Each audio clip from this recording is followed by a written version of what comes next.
Hey guys, welcome back to another special episode of Push the Point, where I have decided, well, I haven't decided, it's been a long time coming, that I have brought along the Irish community, every single one of them.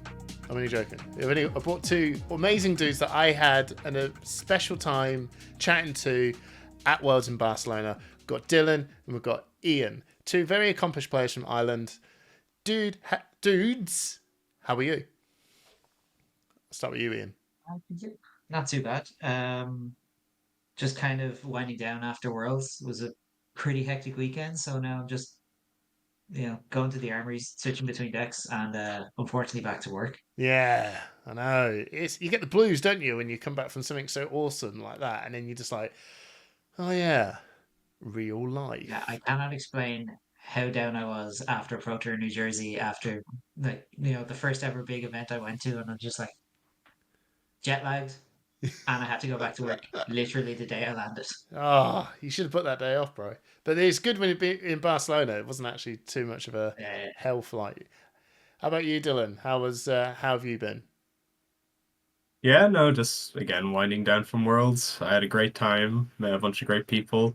I love the international Flesh and Blood community, but it's as well. It's that like I'm in college, going back to kind of like I went to my class on Monday with a suitcase. Like it felt like I was straight back into it. It was terrible, Yeah, and it's. I came back to my wife ringing me up saying that it's like, all right, your son Logan, my son Logan is he's dragged cat poo in the house. My daughter's not very well. Dinner's going wrong, and I'm like, "What time are you getting back?" I'm like, "Well, I can't wait to get back home to just." It was real life just kicked in hard. But I was one of the biggest things I loved was just meeting you guys at Worlds and spending that time with you guys to have that just chatting about all sorts. And Ian lending me that outrageous chain deck that lasted 2 minutes before you got LL'd. But I'm really glad I got to play it at a side event. yes, I was really glad you lent me this deck to play it. But we're here to talk about a really interesting topic that I caught you guys mentioning on Twitter. It was about the adaptability of being a player in Flesh and Blood. Now, I think it's safe to say there's many camps in this. You got some dedicated hero players who would just play nothing but that hero, and they're just going to master that craft. And then you got some guys, and I think it's just more like myself, where I'm kind of in both camps where I don't want to be sticking in one lane, but I also really got to have an attachment with the thing that I want to play because I just like for example, I've got about 4 different heroes now, and I just want to collect them because I like them. But I'm not just going to go, oh, I'm going to go run off and find the best deck. And then you've got the guys that will just play the best deck, which I can see in your grin, Dylan. That is you. You're just the best deck I wins. might be You guilty. might be guilty of that, but I think so. This conversation is around just being, I suppose, really that adaptable player of knowing where what the right approach is, and probably I imagine arguing that incentive of actually why you should be picking up potentially some of the top decks rather than sticking with one. Is that a fair thing, or is that it's quite a nuanced conversation? So I think there's two kind of ways to look at it. Is that there's picking competitive decks that carry on from what you currently enjoy, and then there's just adapting decks to meet certain meta requirements or even budget requirements that some players may have. The best example of the first case is the introduction of warmongers affecting decks like Viserai, Azalea, and rotating into decks that are similar but have more meta success. And we've seen that with kind of these linear game plan decks that they're very easy to pivot on and off, but they may be more similar than people give them credit for. Mm. But there's also kind of more technical decks that also have similar aspects to these decks. So Viserai is a very good example because Viserai has both a linear game plan and kind of high technical skill for certain plays with Spellbound Creepers, Mm. Rattlebones, and there's two decks that kind of show this kind of similar game plan, and that would be Phi and Dash.io. Yeah. So Phi presents this similar game plan to Viserai, where if on a 3-card hand he can play a head jab, a Draconic head jab, pitch a blue, Ember Blade, grab the Phoenix Flame, Lava Burst, that's 13 damage, and it's a consistent, repeatable game plan. He can block with his last card, or he could set up an arsenal for a big pivot turn. Mm-hmm. He has a Fridge that's carryovable from Viserai. Mm-hmm. And most of his extenders just introduce more damage, like Art of War is the same as a Mordred Tide, or Blaze Headlong is the same as a Swarming Gloom Veil. Yeah. Even Shuko is kind of like a Grasp, adding an additional rune chant with the Rosetta kind of thing. But Sure. Dash.io, on the other hand, is the more kind of technical side. It doesn't have the same kind of maths value of I'm going to play a Mavrian, a 2-cost into Rosetta, which is now Reaping Blade, sadly, which has affected the math. Big time. Ian's a big fan of Rosetta. Oh, who wasn't? What are Who- you talking about? What are you? Oh yeah, you got a nice big tattoo on your arm. But like that kind of shows that the maths kind of breaks down. Like that's such a big nerf because over the course of 15 turns you're losing 15 points of damage, and a Phi with a 3-card hand is doing 13, but now a Viserai is probably doing 10 instead of 11 or 12 on average, depending on what card you're playing after the Marvin Skies. But back on the Dash.io is you have this more technical side where maybe your lines aren't as linear the same, but you have the same kind of decision-making paths that skill carries over from Viserai. So you have backup protocol red, which is basically just a Rattlebones with instead of the arcane damage being the action point giver, it's the crank. Yeah. So, and then there's the pay 2 to add a card from your grave. So there's more interactions to this. I had a tweet about it. I'm trying to remember them off the top of my head. Oh yeah. But it was there's some good starting examples. Yeah. So Yeah, go on, Ian. one of the things that I always look at in terms of is like I've played a lot of different decks at the same time. I always went back to Briar, which Dylan could not understand that for the entire time she was legal, I would play her at least once a week and take her to every big event I could because I loved the deck. I understood it. I knew it straight out. But I realized from having conversations with local players who are looking at deck lists coming out of Worlds and not understanding why certain cards come in certain matchups or what matchups you're supposed to bring cards in. It's like that's a fundamental kind of understanding level that you only get from playing different things and knowing what you're supposed to be doing, what your game plan is in a matchup. Yeah. And how to adapt to it. So like what matchup do I need to block more in? What matchup am I sending damage and are we racing? Just little things like that. And like by playing the different heroes and adapting how you play kind of lets you just sort of take a deck list and kind of like, okay, I understand why these choices were made and put in this deck. Got you. And then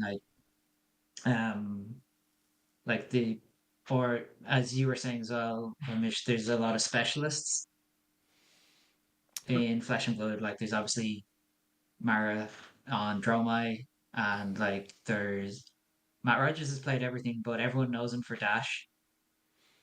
But you'll have locals who will have their one deck and they won't really have ever tried anything else. So if it comes to having to adapt their game plan to something they're not familiar with, they kind of get a little bit lost.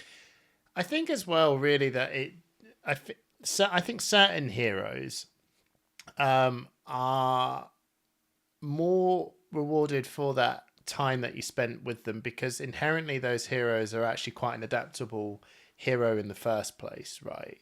So something like Dromai, and even maybe I could get this wrong, but like a Guardian player, for example, is they have this ability to be able to go, you know what, I can, without actually having to spend money on trying to learn a whole new hero, spending money on cards. It's just actually a mindset and a couple of adjustments of the cards I've got in my pool of selection that I've got available to me, I can actually just completely just rejig what I want to do as this same hero and still and apply a different strategy to come at this. So like Bravo, I know that Bravo is kind of like, somewhat solved, but he can turn around and go, I could be a little bit more aggressive if I need to. I'm not going to be the aggro hero like you would see a Fire or a Viserai or a Bolton, Raiden Bolton be, but it's just that I could just attack more aggressively into these particular matchups by just setting up more like out muscles or zealous beltings and stuff like that. Or I can just turn around and go, bro, I'm gonna be a giant fridge for this game, and I don't have room to do it all, but I can just stick to this hero and be far more adaptable. And I think there's a certain heroes, for example, like Fi, that go, well, I ain't ever going to be a fridge. I mean, I could, but that's not probably an amazing game plan. I am going to have to just be aggressive or learn to not be super aggressive. But my game plan is to attack. That's how I feel when I'm playing Bolt and Raiden. I feel I've only got really I've got one objective, and I've got to just pretty much try and come face. My trick is sometimes is learning when not to go at your face and when to. But those, you see what I mean? Those heroes have just that one way of going about things. And Dromai is so complex, you can just go, right, well, I'll be super controlling today because I'll just make I don't know. Am I? I don't know if I'm being. That's how I feel when I'm. No, you're right. Yeah, like, yeah. I find the decks that are the most adaptable are the ones whose what their main game plan is seen as are the least kind of have a preset mathematical value. So you have decks like Bravo, whose on hits are very dependent on if there's a defense reaction, how does this on hit affect them, and you have decks like Dash, where when you have the setup package, the math is very well. I'm taking this turn off to play this item, and now I have to try accumulate enough value from setting up this item to warrant me playing it in the game. And it's kind of the same debate people were having when Dash.io versus original Dash kind of began, was Dash begins the game with this kind of preset value, while Dash.io has this theoretical value and is what makes them kind of adaptable to situations. So, like, Dromai, you can't really put a figure on how much a No. dragon is worth. It's how long they stay on the goddamn board for. Yeah. That's it's like Dash, isn't it? Yeah, permanence on the board is however long. If these are on the board long enough, the value is just whoop. But if they're gone, the value it's is like terrible. Yeah, and it's like these specialists that play these decks that have these non kind of linear kind of like preset values from experience and playing these multiple matchups and learning these sideboard guides, what's important here. Like, for example, Yindarai in like the Dash matchup can take 3 pistol shots, but in a Bravo matchup, it's just a hammer kind of thing. And they begin to kind of get a rote learning kind of, this is how much this is worth on average, and I know this through experience. I can't put this on paper like I play this, I get this, but I have over my experience accumulated that this card should be worth this value when I play it. And they get used to this and it helps them with their decision making, and that's why specialists succeed in the game. This is giving me like flashback. This is just giving me the idea of how myself and Dylan look very differently at the game as well when we play. I'll give you an example. Dylan won nationals with Lexi. In case anyone didn't know, he's the Irish national champion. I took that deck list because I was trying to learn Lexi, and I could not buy a win with it. Right. But that came from Dylan's playstyle was block, send, block, exactly how he was playing turn cycles. Whereas how I ended up tweaking the list and playing it was much more on my style, which is like, cool, we're playing my game. Yeah. This is my game we're playing. You have to deal with this. And, I tweaked the list and it served me well. I got a ProQuest win out of it. So, But it's but it, that's but it's interesting, isn't it? Because the second you go, all right, you're going to play my game, and the other person turns around and goes, "Sorry, bro, it's now my game." You're like, yeah, "Well, I am now." Just like it just falls flat really quick because you try like unless you can specifically somehow force it back into your hand. It's like, well, it's that. I suppose this is the topic, isn't it? It's being adaptable of your game yeah. plan. Now, one of the things I will say is that do you think that you need to be a person that needs to change their heroes up a lot in order to succeed in the game of Flesh and Blood? Dylan. You I want to feel take like that? I feel Oh, like I okay. feel like you yeah I felt like you would lean well I would but So I like kind of analyzing decks matchup spreads and feeling comfortable going into a game. Like I don't like sitting down and feeling at a disadvantage. I like having a game plan. I like if there's a deck that's 50-50 into everything, I'll play that kind of yes view. But like I don't think you have to rotate heroes to have success. I do feel like you have to adapt your deck. So like Bravo, Dromai, um Bravo and Dromai would be like the best examples, or even Icelander in the last format. Well, when it first kind of came on the scene with the Wounded Bull kind of plan, is like, oh, people are bringing AB3 because that's the pre-thought. Like Icelander has arcane damage. They don't have armor, so I'm going to throw eights at them, and then on their turn, I'm going to have that again that value trade of I send eight at them and I deal five arcane on their turn, and that's the 13 number that's above rate. But decks like Bravo want to turn their blues into four damage, so they say all my blues are better than your blues, and eventually in the late game I'll accumulate more value. But when they play matchups like when Oldham was around, they had to put in Zealous Beltings and Rouse the Ancients, outmuscle the Clear Dragons against Dromai. Is they're trying to get these value turns and they're adapting to what matchups they're expecting. Same against Dash. Bravo wants to have more go again. Some Bravo lists have been running E Strike just to try get those numbers. 9 isn't as good as the 11, but it's that three card hand kind of theory that you have with Phi and Viscerai. You make a Seismic Surge, you send a Zealous Belting, hammer for 6. That's 12 points of value if the Seismic Surge is used. mm. And you kind of see every deck kind of has some point where they want to have that value kind of litmus test. Like even OG Dash with Induction Chamber, if you pitch a blue, it's 2 and 2, that's 4. It's the same as an Anathos. If you put a Plasma Purifier up, you now have an Anathos. With 2 blues, you present 6. And if you have a 2 Induction Chambers, a Purifier with the pistol, you present 9 damage, you're outvaluing Anathos. And that's how Dash wins those long matchups, is strictly through numbers. Right.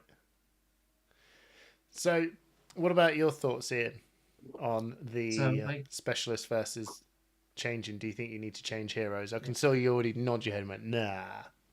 I don't think you need to change heroes. What I think you need to do is you need to understand what you're going into and change your deck based on that. Yeah. That's where the adaptability of being a specialist comes in. Like I played Briar, I non-stop played Briar.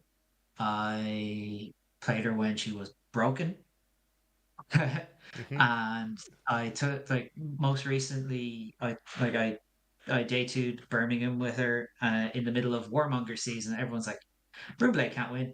Warmongers. I was like, well, you can make changes to your deck to play around it. Yeah. Whereas Viserai really struggles to make those changes.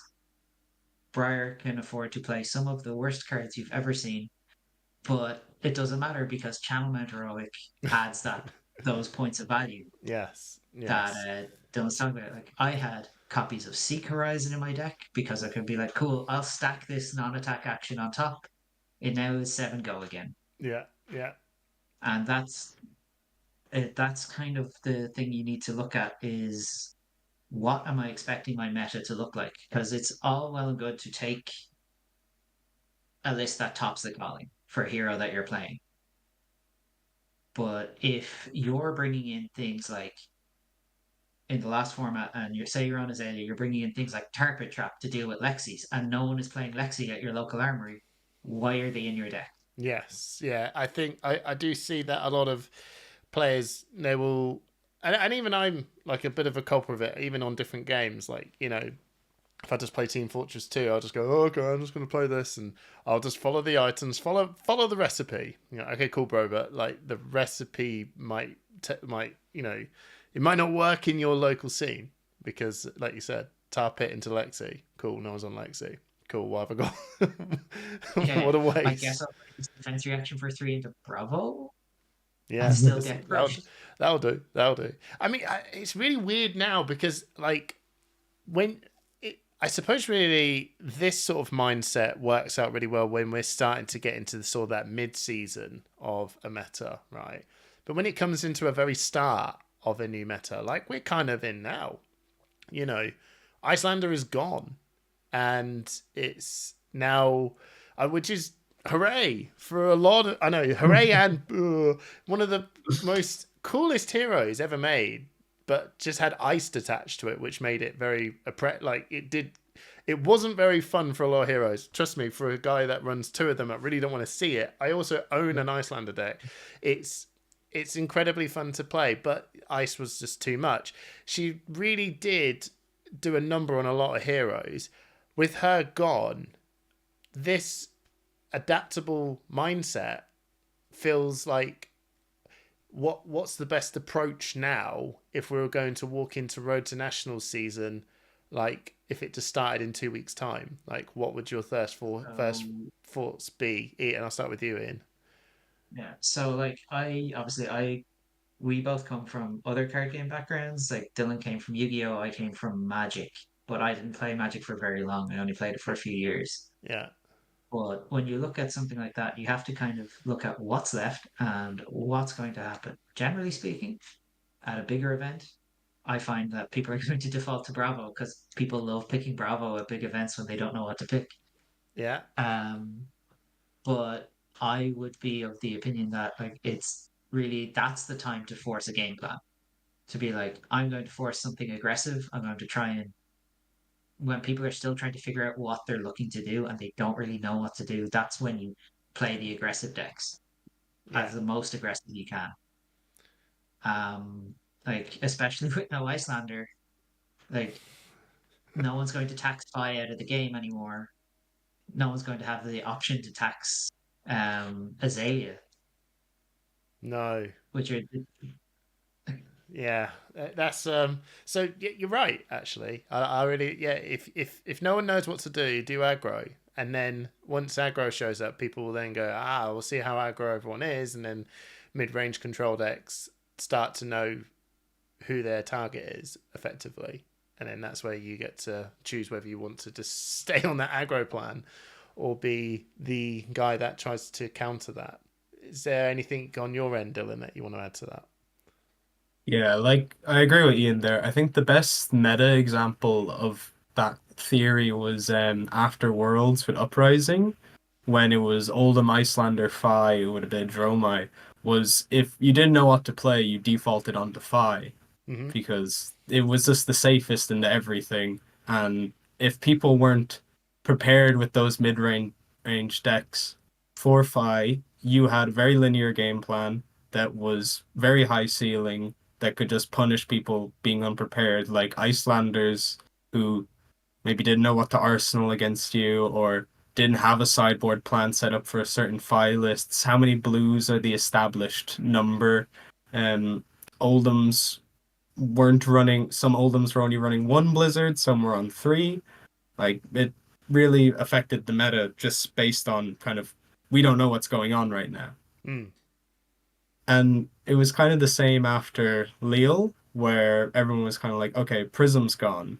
So in theory, Oldham should be really strong. But what are you playing against besides Oldham? And the Oldhams didn't really catch on until they got like very strong like ideas of this is what the meta is. And then Nationals happened and Oldham did amazing kind of thing. But before that, everyone was going like, oh, it's Fi, it's Briar.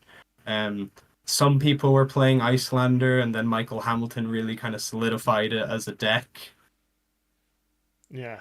Yeah, no, I 100% agree. So I think that's actually a really good point with if we were walking into this meta now, that it will pretty much just be, I think everyone will just turn around and just go, right, it's ninja time, which is also very interesting because now Worlds, everyone's like, Dromai, top deck, number one. Like, could probably win Worlds, right? And in classic illusionist style, it just doesn't it just doesn't seem to convert to no, which everyone's just like, oh for God's sake. And now I feel like Doramice is going to be here all through 2024 at this rate, because I just bought all the Marble Dragons. I would be fine with it staying a bit longer. yeah, that's good. That's good. So but then oh sorry, what were you going to say, Ian? Yeah, that was the funny thing because like myself and Dylan did have quite the read on it being like Fi not being a terrible pick for Worlds. A We had few of worked on us a bit thought of that as on a well list in the together, and UK. that's what I ended up taking. Yeah, Unfortunately, I like did not gem lottery into any of the top decks. Yeah, I put a. Oh, no, you go ahead. no. I was gonna say. I was just saying. Yeah. What were you gonna say?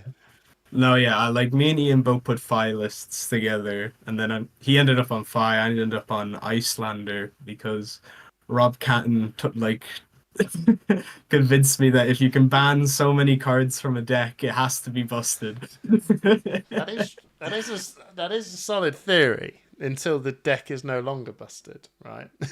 That is a solid, but it's a I feel solid. like it Oh was yeah, it probably the was. best deck to play at It Worlds. was the best deck to play at Worlds. It was. It got to the final. It was the most played hero in the event, and it was two of them was in the top 8, and one of them got into the final. Was the first seed, yeah. Exactly. It was clearly the best deck. It just as events go, even if you're the best team in the world, you might not win the World Cup, even if you are the best team in the world. But that's also that adaptability thing. Is people were saying Droma is the best deck, and the like the what people usually think is, oh, Droma destroys Icelander, right? Like it has permanence, you can't deal with it. Yeah. But these red line lists can't pay for their cards. I And know. these big dragon lists can't deal with the other decks, so they're forced to be on red line. And now Icelander has a perfectly fine matchup. Like in testing, I was perfectly fine against against Dromai as Icelander. Yeah, I know. And it's Even the I was, and adaptation. I'm not even a great Icelander player. I still think I think that the Dromai players potentially, and I don't know, but it felt like they were going, well, the tome makes it very stupid for me to put blues in. I can't take tome out. It's too good. And it's sometimes you got to go, well, what happens if you don't put tome in, right? And remember, way back when Jamie Faulkner when we did this deck tech and he had loads more blues in it, Icelander was like, this is unwinnable. Totally unwinnable. You got more, quite a few blues because Viscerai is a thing. And now, and Icelander is becoming more of a thing. You've got Themai, which is Icelander's kryptonite, and you've got blues to boot. I mean, you could walk the floor with Icelander now at this point. But they'll go, nope, time's going in. Okay, well, who for? Speaking of those, that lack of blue, shout out to my ProQuest semi-final opponent who I taxed out of the game with Lexi. Right. Just with a handful of frostbites, and then had to play a tome and found blues. Right. Oh no. Never seen it. But guess I'm banishing my hand. It's that thing, isn't it? And I think that we've now that Icelander is out of that meta, it is. I think there is still room for Dromai now, even with the quite an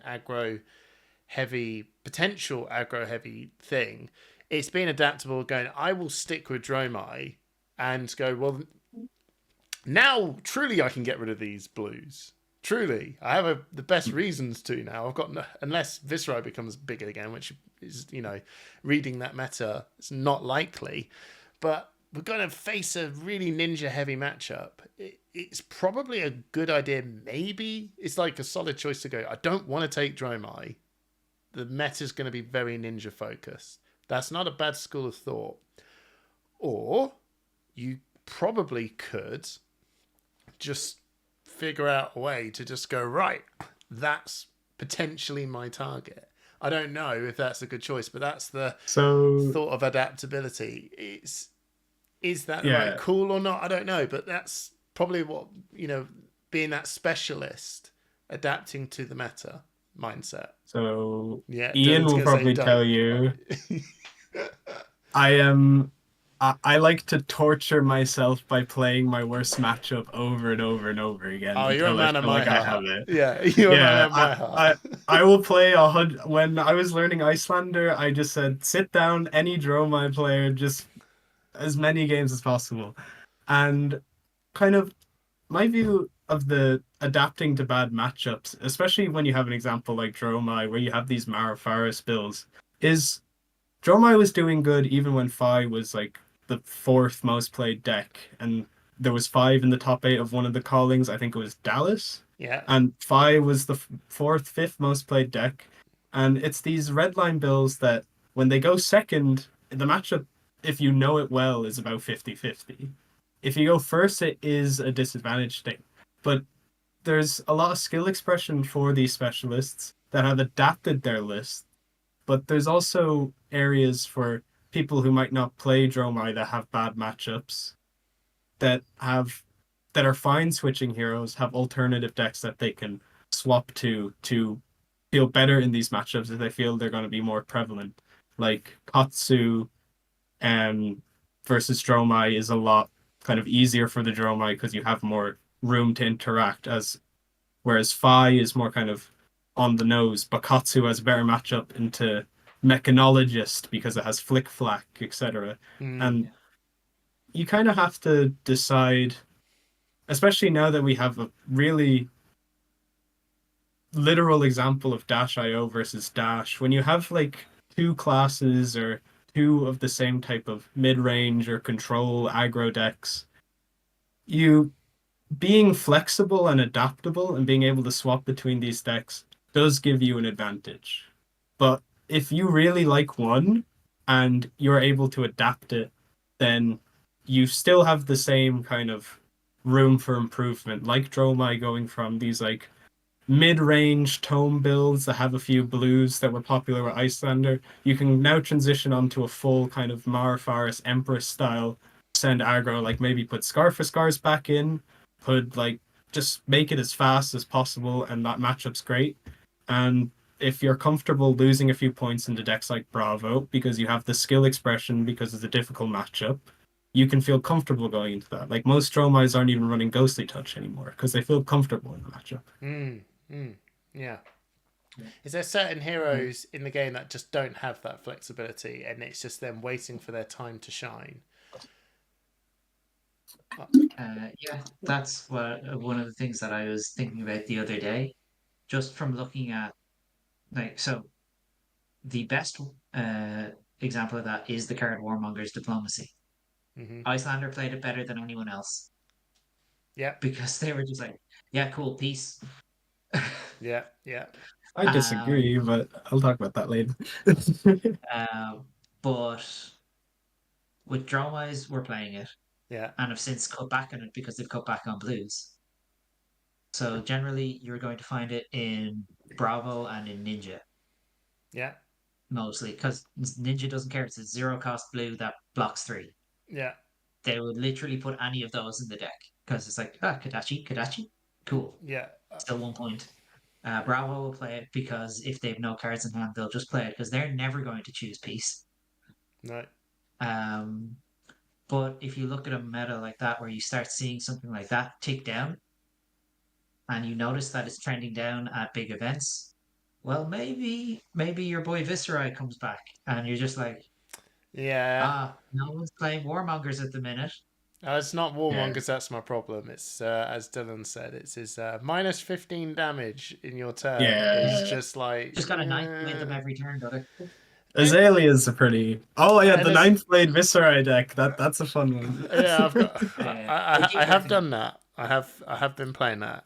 It's With the reduction spell, if you make 4 rain it's chants. no, I don't know. No, No, no. So my it's theory behind this was if you play Mauve into like a Spellblade it's or a Deathly assault, Duet, yeah, and then and you then could, you play Vanquest, you have 4, you have 1 floating, you send 9th blade. It was fun. We were trying to make it work. It hasn't it's been fun. working.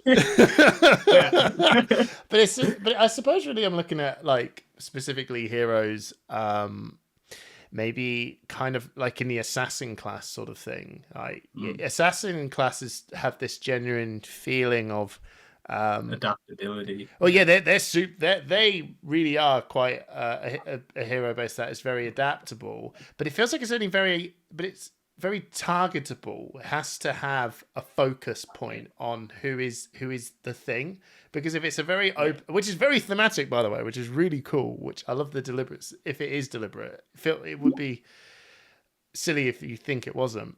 But if you think of a genuine assassin, if they went right, okay, there's war kicking off. You want the Guardian guy's like, well, I'm just big with armor and a big hammer, and I'll just swing away and I can deal with load of things. And we're going to see an assassin on the sort of like front line, are you? You're going, can you deal with pole arms and bows? And be like, well, not They dealt really. with bows very well. Well, I could deal with bow dude, but I mean, if there's everything, probably not, right? Oh, and there's a dragon woman. Okay, no, Like, can't deal with that. But so assassins are just like, who am I going for here? And are they the ones that take a sit back in this open field sort of thing, unless they know it's ninja time, all right? Okay, I'll go for you. Do you know what I mean? Well, they're one of the decks that really wants to force a game plan of like, I want to trade 2 for 6s with you. Yeah, That's what I would like to do. Like Azuri wants to go like isolate, yeah, block with 2 cards, like isolate on my turn. Is it a thing? Is it not? I want to trade 2 for 6s. And like, but the deck can also be Redline Azuri, which we saw from Ben Dodd yeah, taking down a calling. Um, and that is one of those things where your opponent has to like hedge yeah, really like, am I going to be hit with a nimble strike or am I going to just be 2 for 6 out of this game? yeah, Yeah. And like it is very hard for them like to decide which is the version that is going to target them at best. Ideally I would say at this kind of time, like you bring the red line one and you just go for it.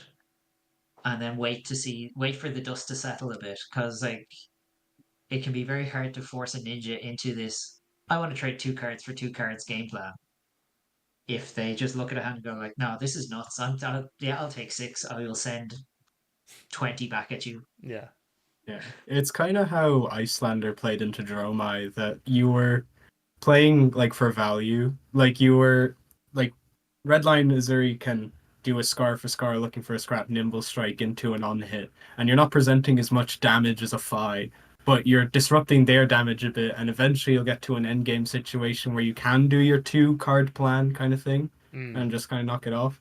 It's the same how like an Icelander into a Dromai wants to do a scar for scar wounded bull and then poke you at the end on their turn so that they can leak enough damage so that once you're low enough, you're now in their kind of like, this is my game plan. And it kind of goes back to what you were saying at the start with Ian talking about adapting a Lexi list to be like, this is my game plan.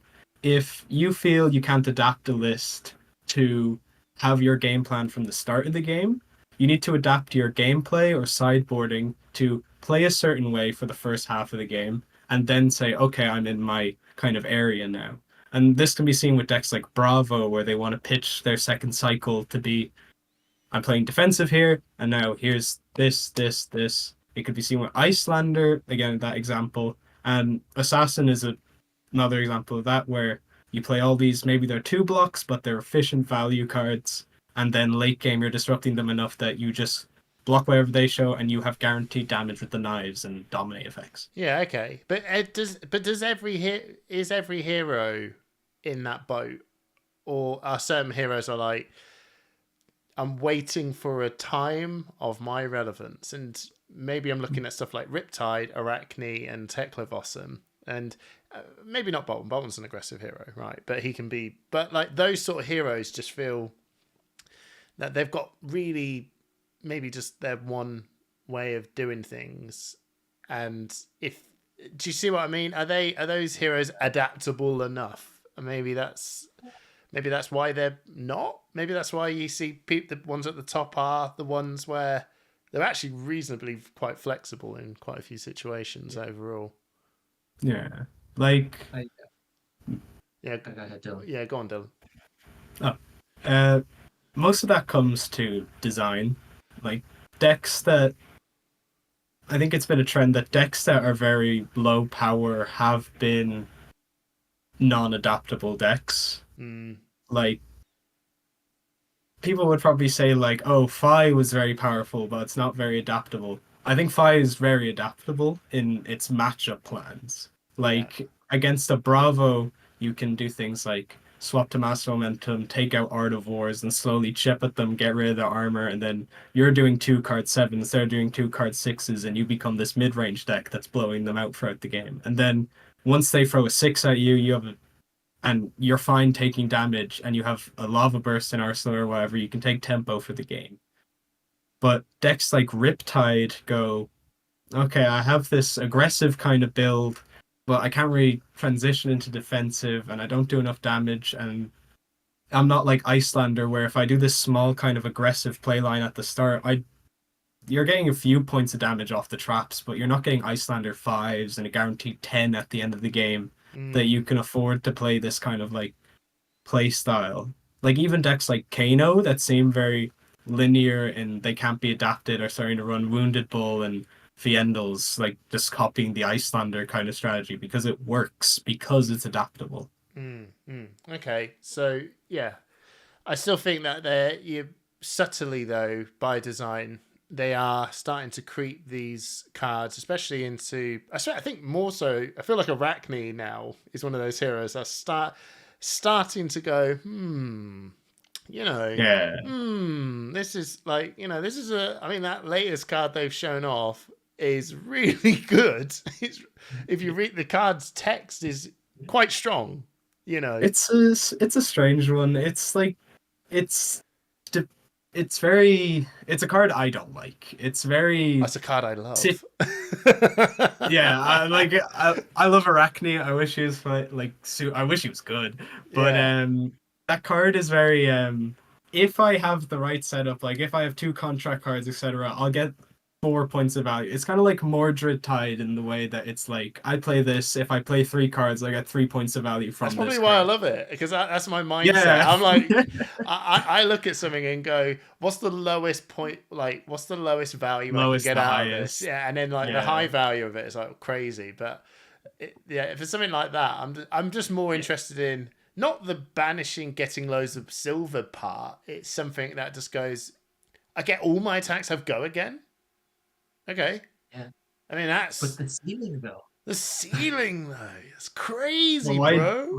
Why do you want those attacks to have go again? Would be my question. It's like. Because he doesn't do much. I don't know. He's just more. He doesn't do anything. It's like everything has go again. That's good, right? But I feel like that by design, they're starting to just slowly implement these sort of design like intentions with it. And being an Arachne specialist, you start, I don't know, for like the ProQuest season, Arachne, maybe because it was Lexi, right? Maybe there was a Lexi thing going, Lexi was, I mean, Azuri is better than Lexi. It was Arachne's good matchup. Yeah, well, it's an assassin's, dream. And I still feel like there's a world where, Dromai is not a very good matchup. Sure. Icelander isn't, well, that's fine. That's gone. But I think there is a world where you can actually turn around and this is the adaptability thinking of, hey, I tell you what, Ninja could be really awkward. Like for an assassin can make Ninja's life quite awkward, especially if you're playing against Katsu. You can just especially Arachne, you can just deck the guy out, and then you just go, well, I can try and adapt to a Bravo Ninja game plan, and see if that will work is probably a good chat.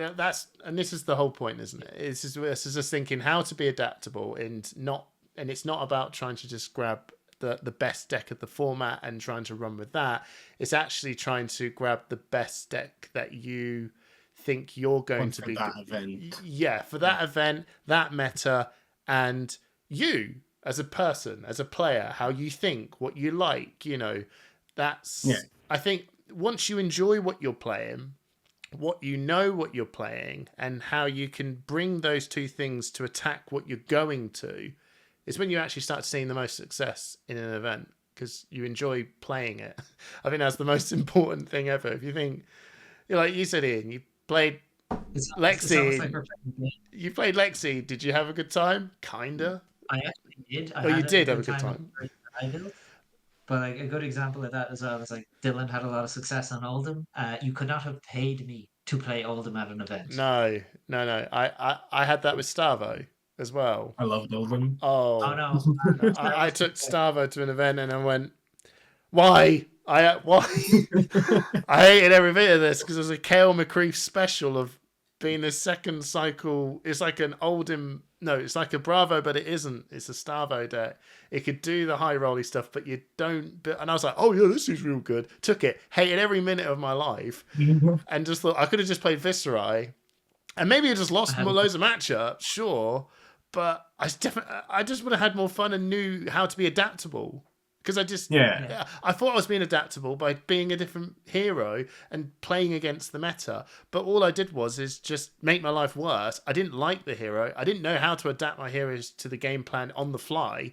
Yeah, Viscerai is more linear, but I can adapt when to blow off, when to not go off.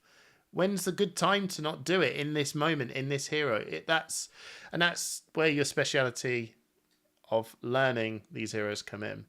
So sorry, and if there's it's just a lot about like in that meta in particular, as Viscerai is like, when can I afford to take damage? When do I need to just be like, no, here's everything. I took 15, bro. I've got 28. Go. Yeah, that's those sort of moments. Playing Viscerai at Starvo time as well, so exactly.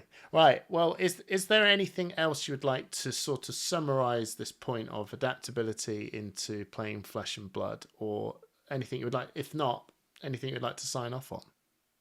I think the main kind of message is that if given between two options of switching to a deck that may be similar and having a deck that is adaptable itself but you enjoy, you should probably stick with the one you enjoy.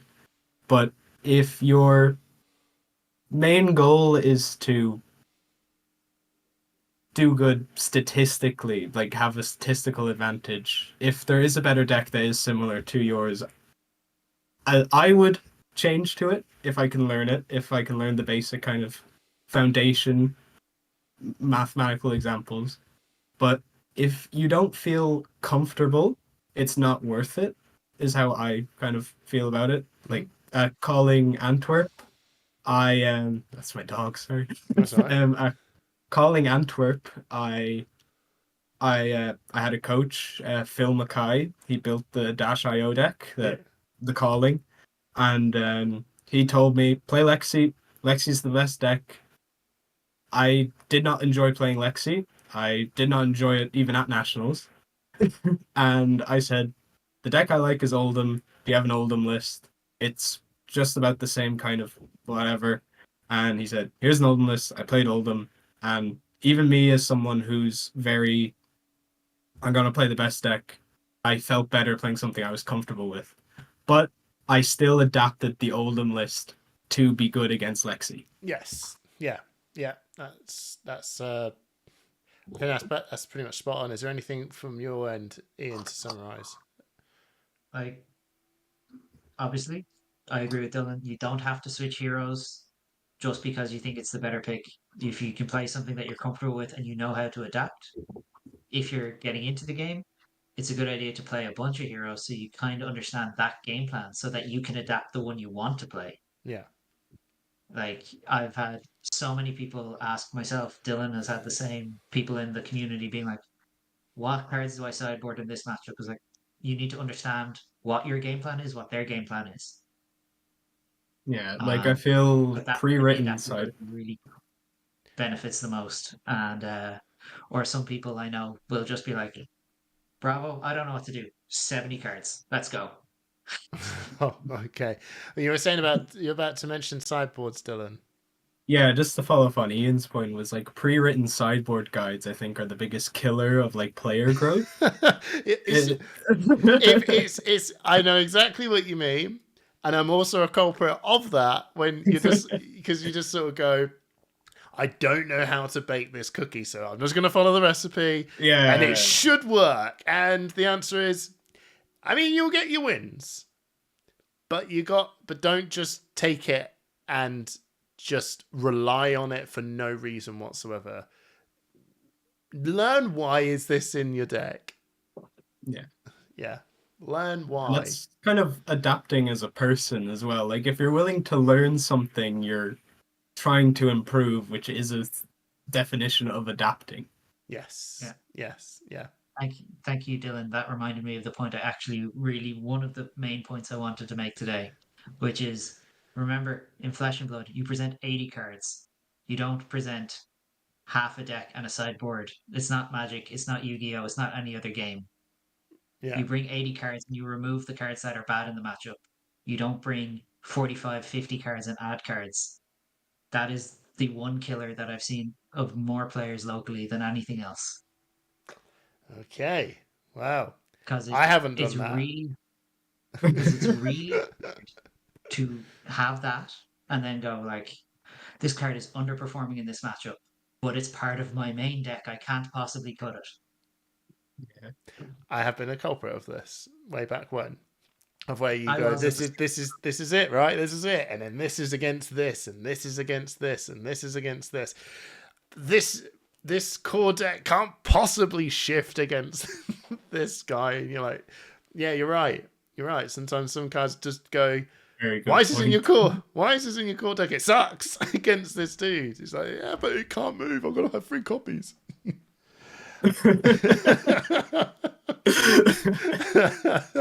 It's on Arsenal Pass. I can't possibly leave this. Anyway.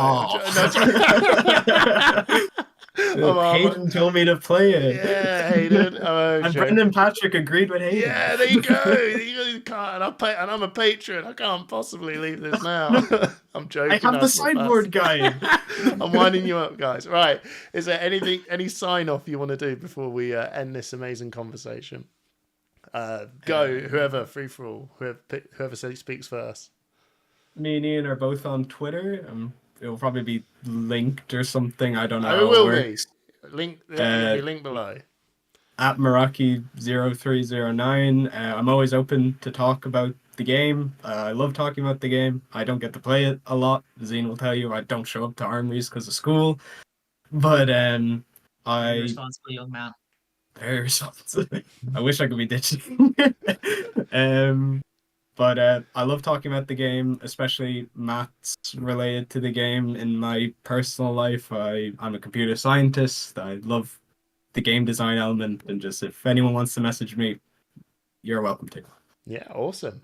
Ian, any shout outs? Yeah, I am Findals_spirit on Twitter. I write about the game every now and then.